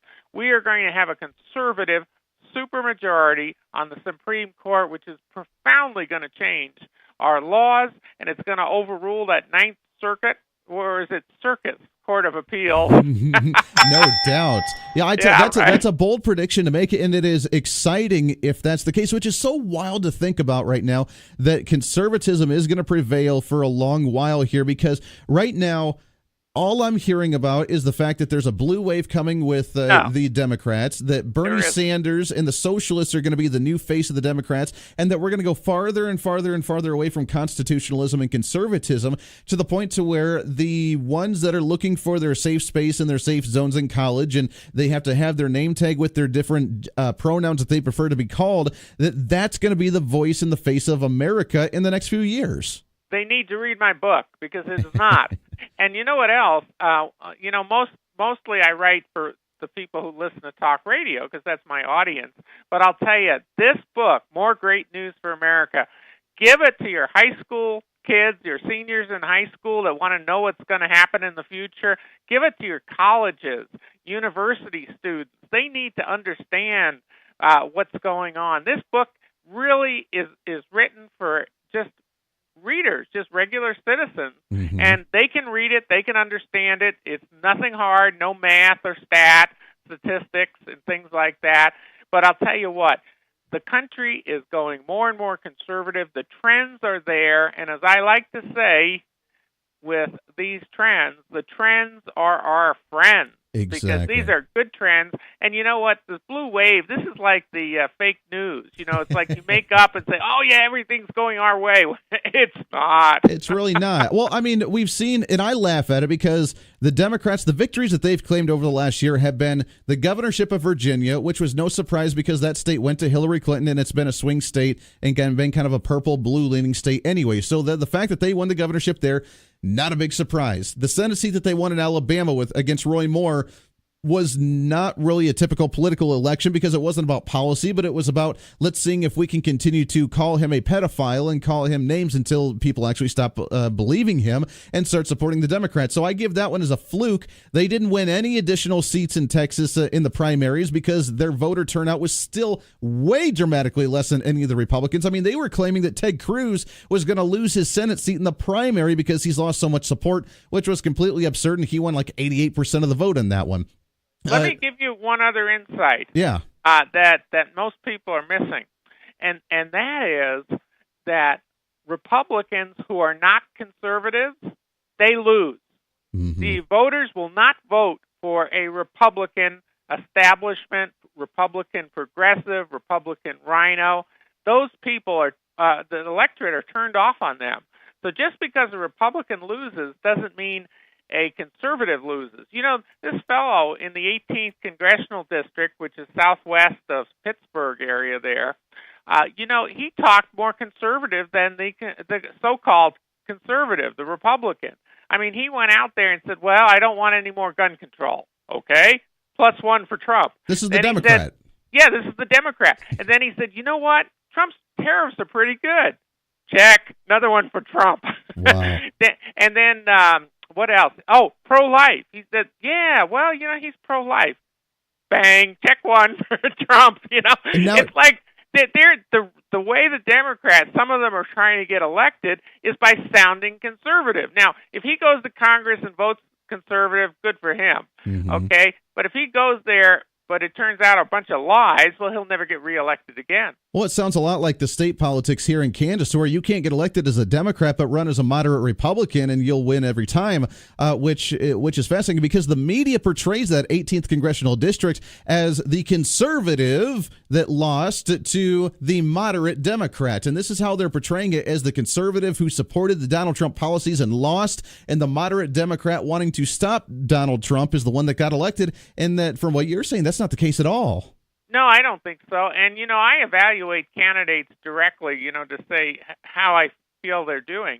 And the fellow there who lost, he's 60-year-old, former professor, and he didn't come across, he's like Roy Moore. Roy Moore didn't fight for conservative principles. You got to get out there and fight for conservative principles. You have to win the conservative votes. They no longer will take a wishy-washy person. The other fellow, the Democrat, he tried to act like he was conservative. So he out-conservative the Republican, in my view, and that's why it was that close of an election. By the way, it's not officially over until they count all the votes again, because it's so close. Sure. And it's only off by a few hundred votes out of 200,000 or so.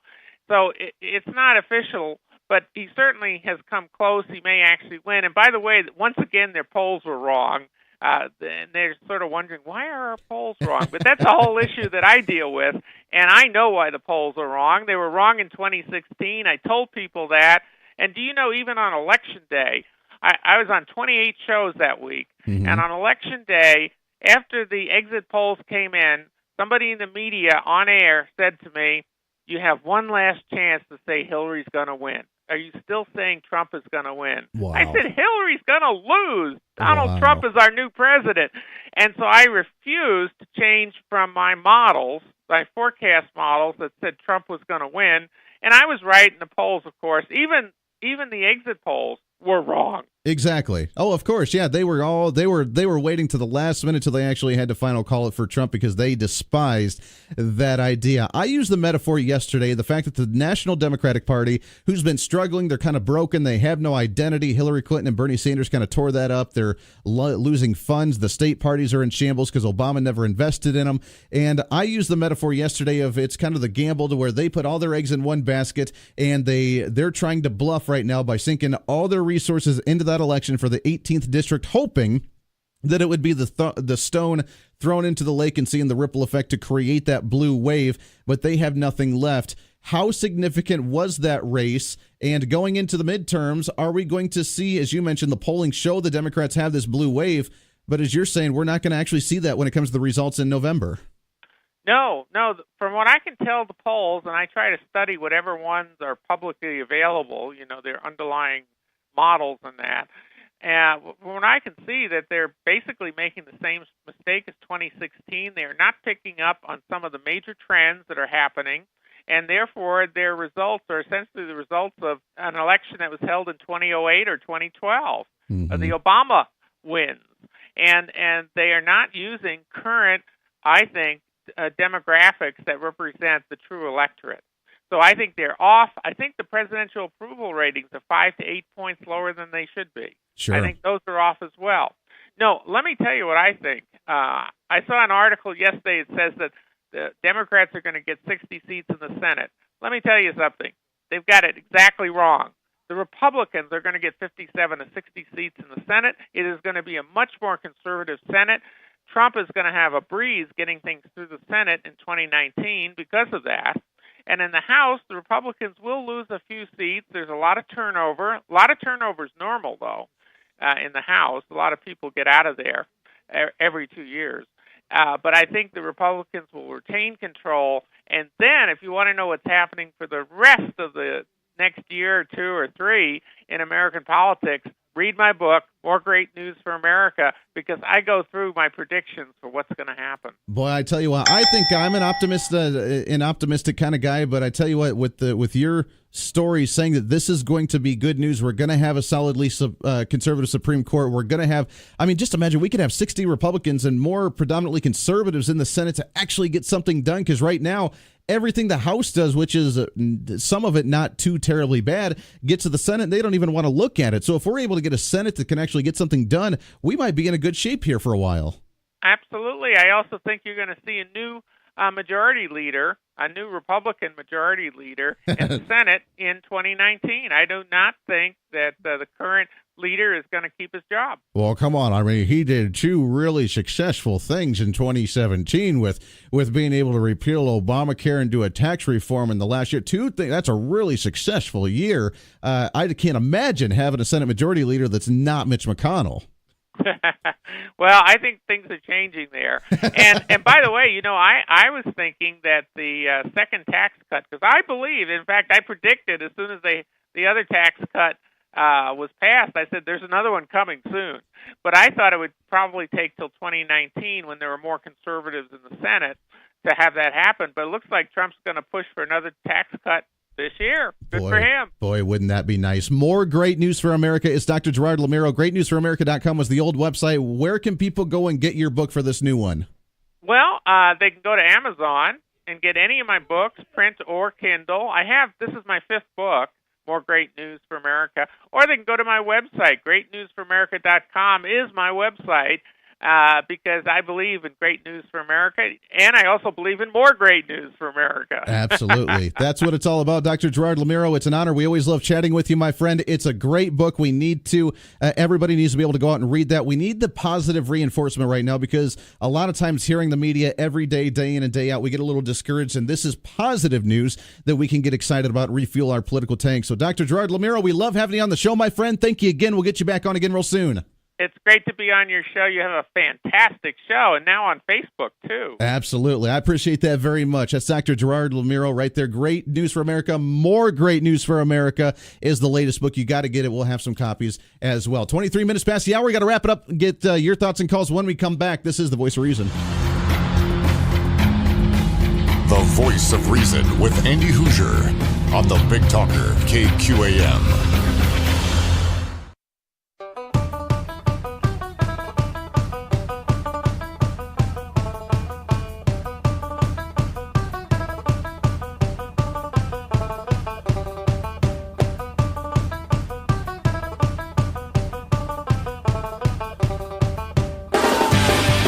Hey, let's do it. Making it happen today on Thursday. Thanks again to Dr. Gerard Lamiero coming on the show. More Great News for America is the latest book. We'll have possibly a couple copies to give away. If not, go and get some. Amazon.com. Check it out. It's going to be the motivation you need to keep this rolling, keep it happening, because we, ladies and gentlemen, are going to be the ones to make the conversation continue. We are going to be the ones that actually promote conservatism. We're going to be the ones to make our elected officials promote conservatism across the board. 316-721-8255, 316-721-TALK. Let's take a bottom-of-the-hour break. When we come back, it's open lines to you for the last half hour. Anything you want to talk about, whether it is the school safety protests from last night and yesterday, whether it's the discussion happening at the national level, or whether it's the election. There's a lot of things happening today, isn't there? Let's wrap it up. Bottom of the hour news, your thoughts and calls, free for all when we come back for the last half hour. This is The Voice of Reason.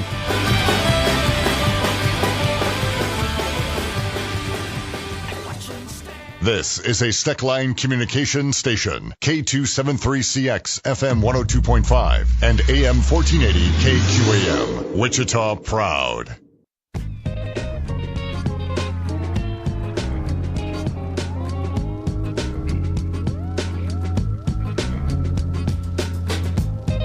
Patriotism is alive and well. We were so excited when Donald Trump got elected that we weren't going to be bullied any longer. We weren't going to have people push us around. We're not going to apologize for who we are, and we're not going to let people walk all over us. We're not going to tolerate it because we're not the weak, spineless country that we used to be. The Voice of Reason with Andy Hoosier. Oh, yeah, making it happen today on a Thursday. Great to have you along with us here. It is the pre-Friday celebration. Let's have a little fun. What do you say? Thanks again to Dr. Gerard Lamiero, 316-721-8255, 316-721-TALK. If you'd like to join into the program, you're more than welcome to do so. 36 minutes past the hour. I do want to remind you we've had winners every day so far, and we got just today and tomorrow wrapping it up. But if you want to get your tickets to Disney on Ice, the show is actually next week, March 22nd through the 25th. Your opportunity to get tickets is right here on the KQAM airwaves. All you got to do is from noon to 2 during Laura Ingraham, listen for the sounder. During the commercial break, you'll hear the sounder. You hear the different tunes and the different Disney songs, and it says call now, and you'll be number one caller. You'll be able to get a pair of tickets to Disney on Ice for next week. Go and take your kids to go see Mickey and Minnie Mouse, all the great classics, all your favorite princesses, maybe Anna and Elsa. I know that's the big hot one right now. Dory and Nemo, Moana, maybe. All the great characters from Disney. Go and see them. It's going to be fantastic. You're not going to want to miss it. It's going to be a lot of fun.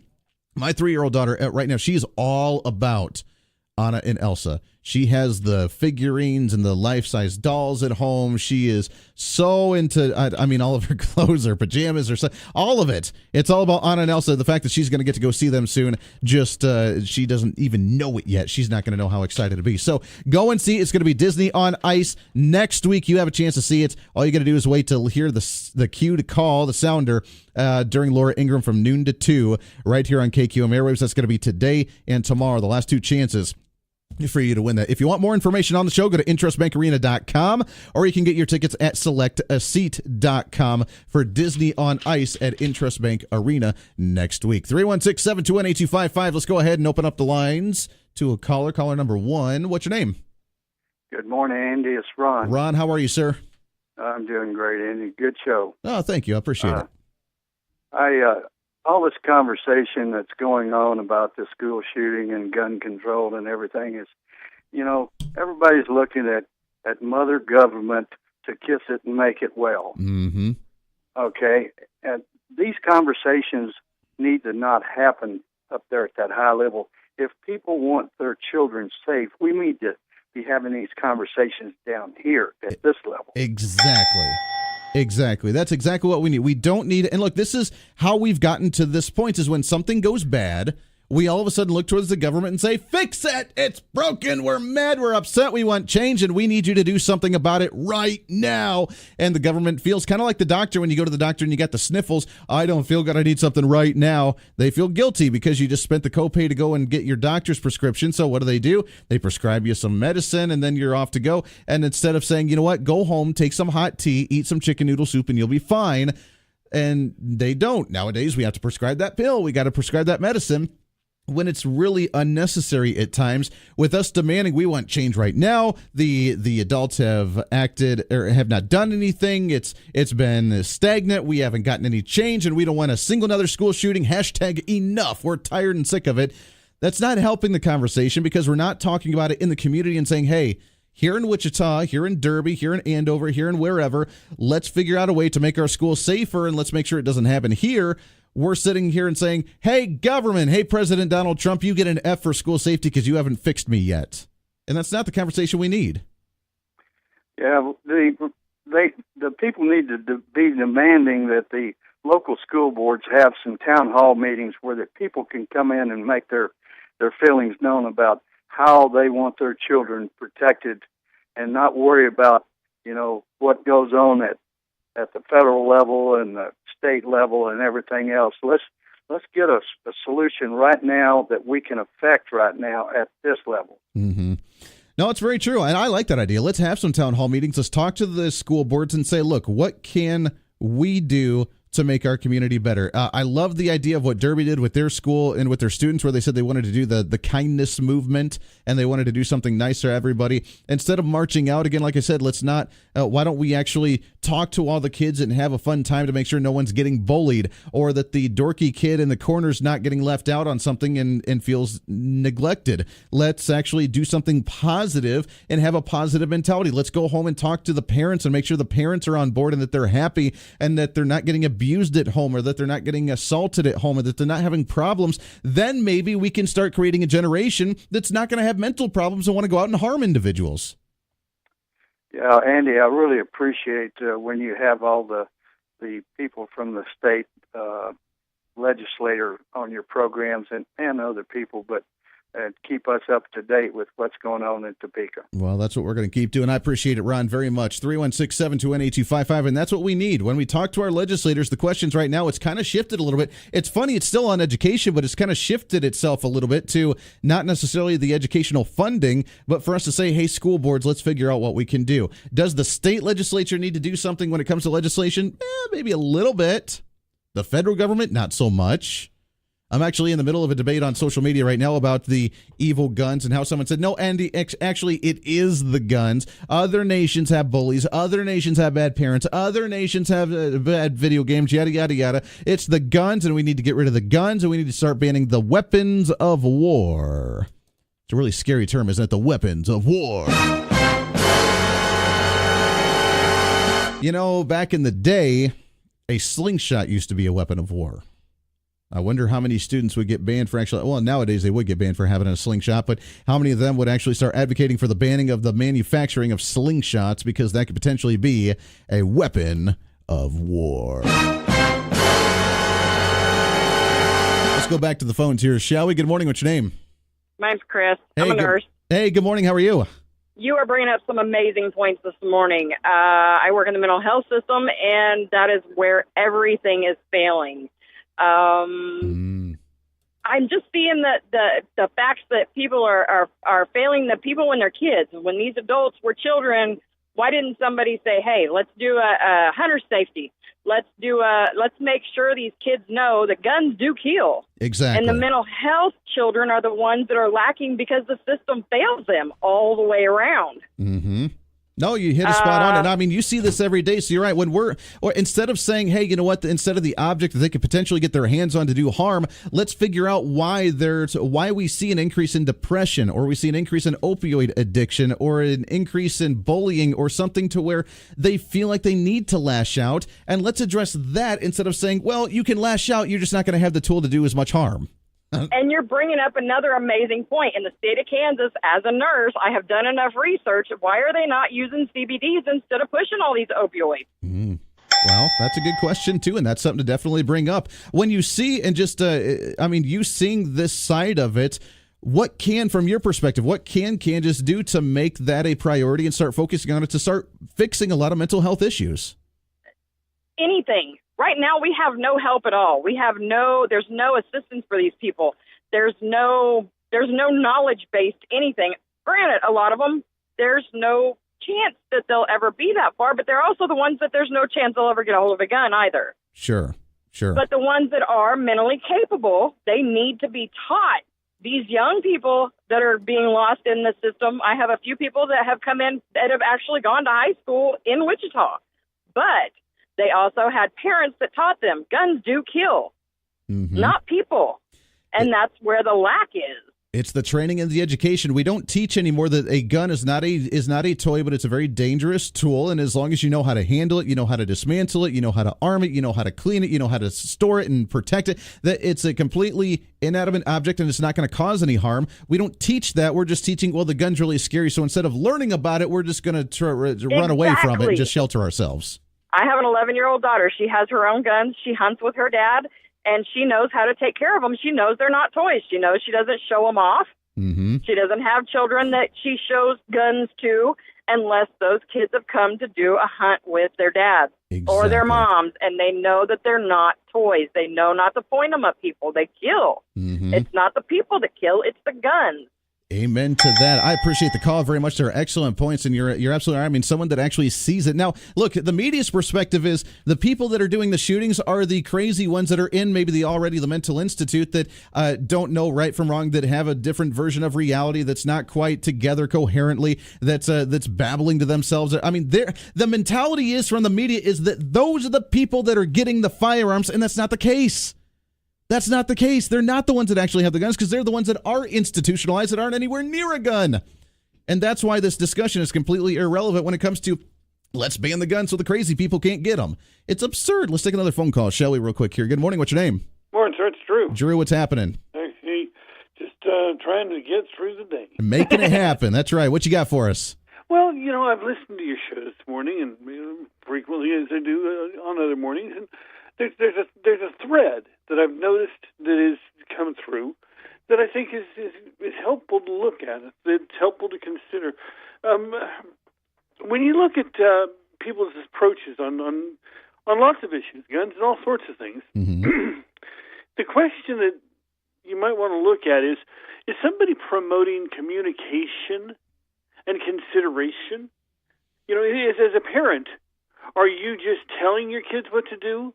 Or are you raising them how to take choices? Well, and that's a great point. The parent and the media manipulation on them, that's where when they want to go out and march and protest as a 8-year-old kid, as a 10-year-old kid, as a 12-year-old, 14-year-old kid, they already have their minds made up based on the display presented to them. And I used the example earlier of a tweet that I saw that says, I'm not an American, but we live here. My 3 kids go to school. They've all made their posters for school on school walkout day with the help of the parents. And the poster was Donald Trump's report card, citizen safety F, gun control F, school safety F, behavior F, hashtag enough. Do you think a 10-year-old has made that conscious decision of, oh, you know what, I really don't like Donald Trump because I've studied his policies, I know what he's doing, I like him or I don't like? No, it's the parents and the media that were like, oh, hey, we despise Donald Trump, and, we need to actually show that, and then their kid, it wears off on them, and they're the ones with the sign that were out marching for that. Drew, I appreciate it. We need to shift gears just for a moment, but I appreciate it because it's a great point. And then you see on the other side, you see the student that actually called in the last hour from Andover that said, wait a second, I'm standing up and marching because, yeah, it's an issue we need to address, but we're going about it the wrong way. What are we doing? Let's actually talk about ways that we can seriously have a conversation that doesn't involve the guns because it's the people that actually have control of them. Got some calls on the line. We'll get to you in a minute. Let's go, Rick, with the news. What's happening? Wow. Got quite the show going today. Hey, we're rocking today. Hey, good morning, Andy. Good morning, everyone. KWCH-TV reporting that Sedgwick County firefighters and hazmat crews are investigating a possible ammonia leak in northeast Wichita. Sedgwick County Dispatch got the call around 7:30 this morning. The Coleman Company, located near 37th and Hydraulic, reported the possible leak. Dispatch says there are no reports of injuries, so we'll keep an eye on that and bring you more details if and when they become available. Andy, finish this little jingle. You know how there's little commercial jingles that stick in your head forever and ever and ever? It's not like the other. Yeah, okay. So, I don't want to grow up. You don't remember it, school? No, that's not it. Is that the Peter Pan song? No, it's not. Okay. Stop, Andy. Stop. Oh, okay. All right. I don't want to grow up. I'm a Toys R Us kid. Oh, yeah. Okay. I was thinking, I'm a big kid now. Totally different deal. Progressives pulling up their britches. Never mind. The demise of Toys R Us having a ripple effect on everything from toy makers to consumers to landlords.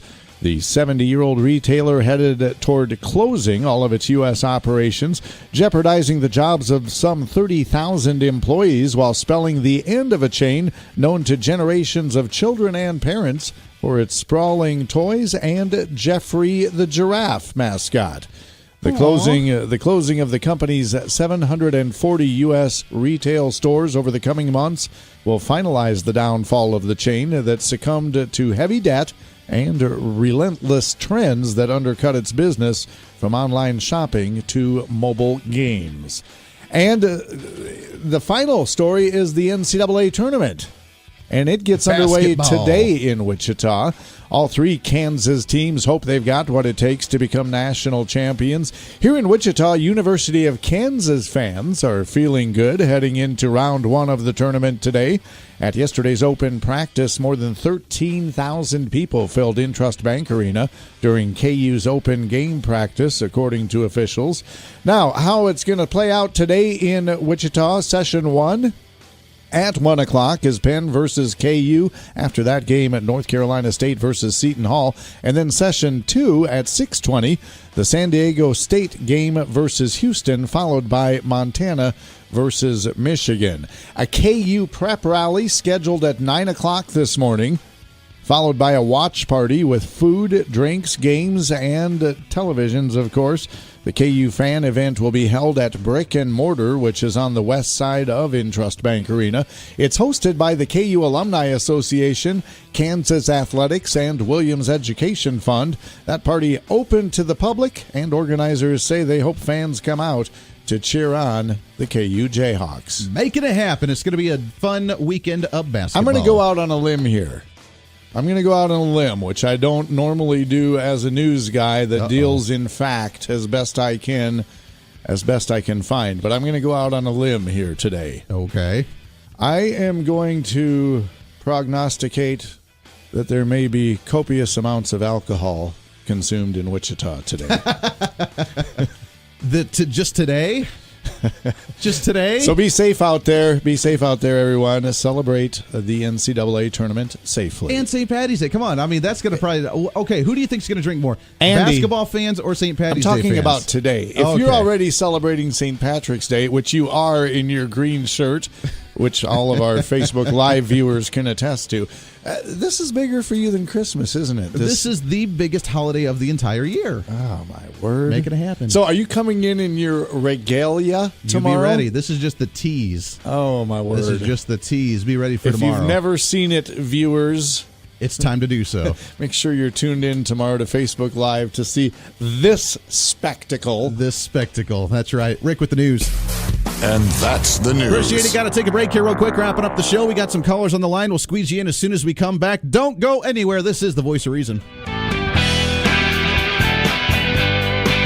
You're listening to the Voice of Reason with Andy Hoosier.